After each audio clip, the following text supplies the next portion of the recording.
Hello dear student, हम आज तीसरा टाइप रेक्टिफायर पढ़ेंगे।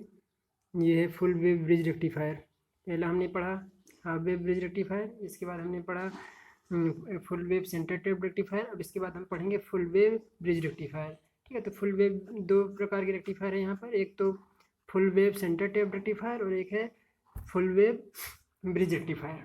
ठीक है, तो यहाँ पर जैसा कि सर्किट डायग्राम दिखाया गया है, सर्किट डायग्राम आपको क्लियरली दिख रहा है कि यहाँ पर एक ट्रांसफार्मर का इस्तेमाल किया जाता है। ट्रांसफार्मर की प्राइमरी वाइंडिंग, ट्रांसफार्मर की सेकेंडरी वाइंडिंग। ठीक है, ये ट्रांसफार्मर है। ट्रांसफार्मर की प्राइमरी वाइंडिंग में हमेशा हम एसी सप्लाई देते हैं और ट्रांसफार्मर के सेकेंडरी वाइंडिंग में हम एक ब्रिज के रूप में डायोड को कनेक्ट कर देते हैं।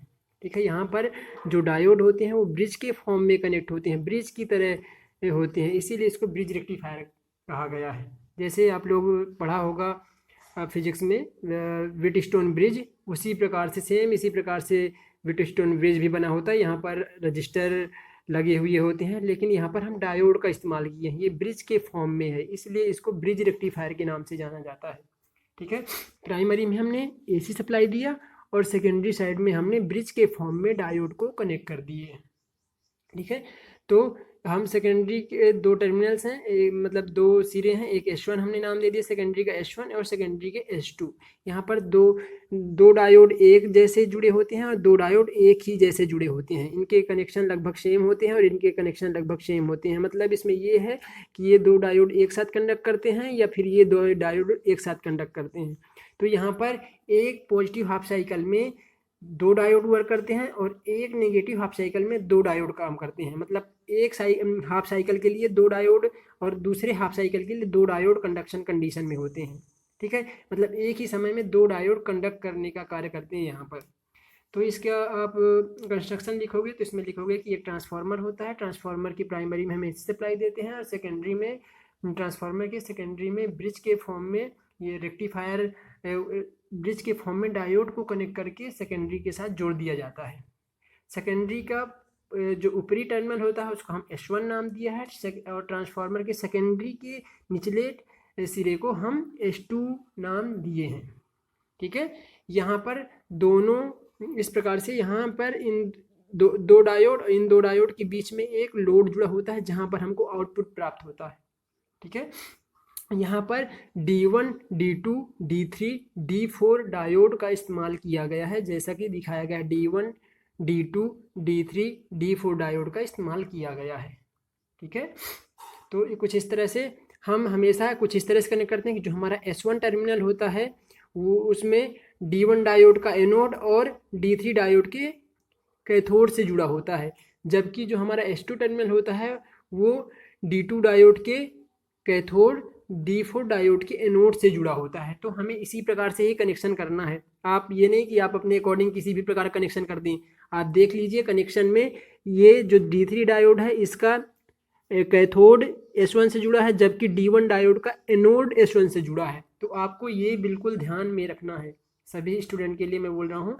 आप इसको केयरफुली देखें और ध्यान में रखेंगे कि किस प्रकार से कौन किसका एनोड कहाँ जुड़ा है, किसका कैथोड कहाँ जुड़ा है, किसका एनोड कहाँ जुड़ा है, किसका कैथोड कहाँ जुड़ा है, इन चीज़ों का आपको ध्यान में रखना है।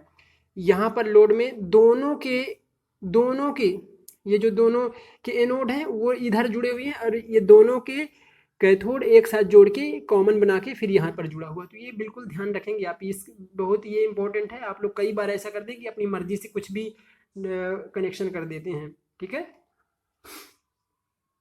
फिर इसके बाद में हम देखेंगे कि इसकी वर्किंग, कि जैसे हम सिंगल फेस एसी सप्लाई को ट्रांसफार्मर की प्राइमरी वाइंडिंग में अप्लाई करते हैं तो सेकेंडरी में इंड्यूस्ड ईएमएफ के कारण यहाँ पर हमको वोल्टेज मिलने लगता है।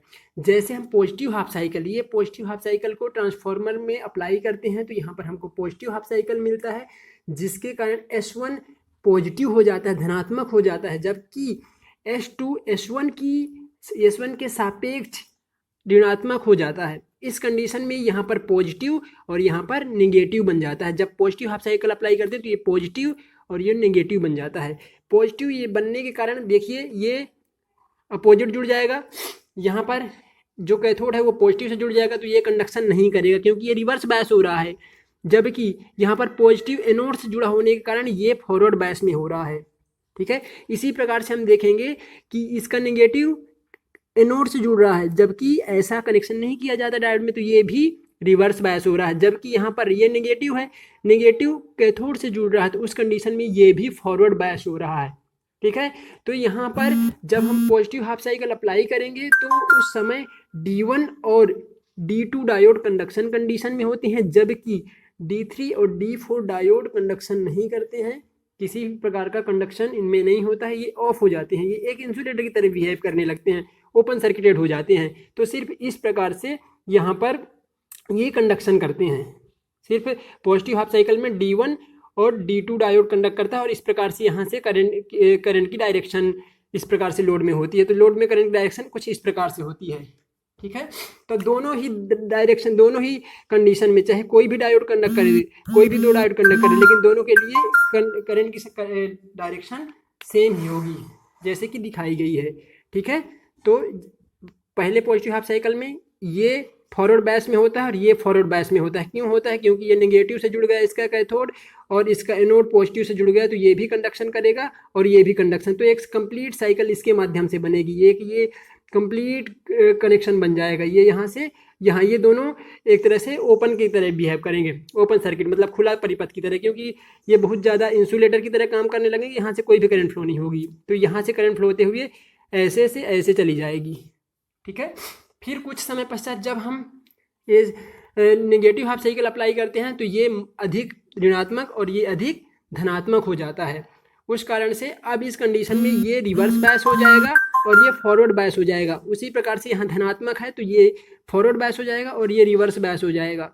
ठीक है। तो अब ये करंट की डायरेक्शन यहाँ से इसके द्वारा जाएगी। अब ये दोनों डायोड कंडक्ट नहीं करेंगे, तो जो बची हुई ऋणात्मक जो हाफ साइकिल है उसके अप्लाई होने पर ये डायोड D3 और D4 ही कंडक्ट करते हैं। ये डायोड जिनको मैं ढक लिया हूँ, जिसको मैं नहीं दिखा रहा हूँ, वो कंडक्ट नहीं करते, वो ओपन सर्किट की तरह बिहेव करते हैं।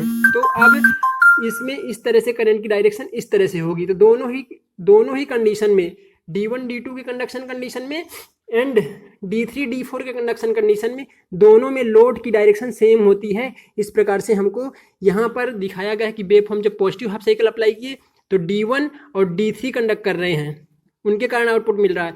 फिर जब हम नेगेटिव हाफ साइकिल अप्लाई किए, ये देखो नेगेटिव हाफ साइकिल अप्लाई हो रहा है, तो उस समय D3 और D4 कंडक्ट कर रहे हैं। फिर उसके बाद D1 D, तो ये कंटिन्यूस प्रोसेस चलती रहती है और हमको आउटपुट मिलता रहता है। तो इस प्रकार से इसकी वर्किंग होती है।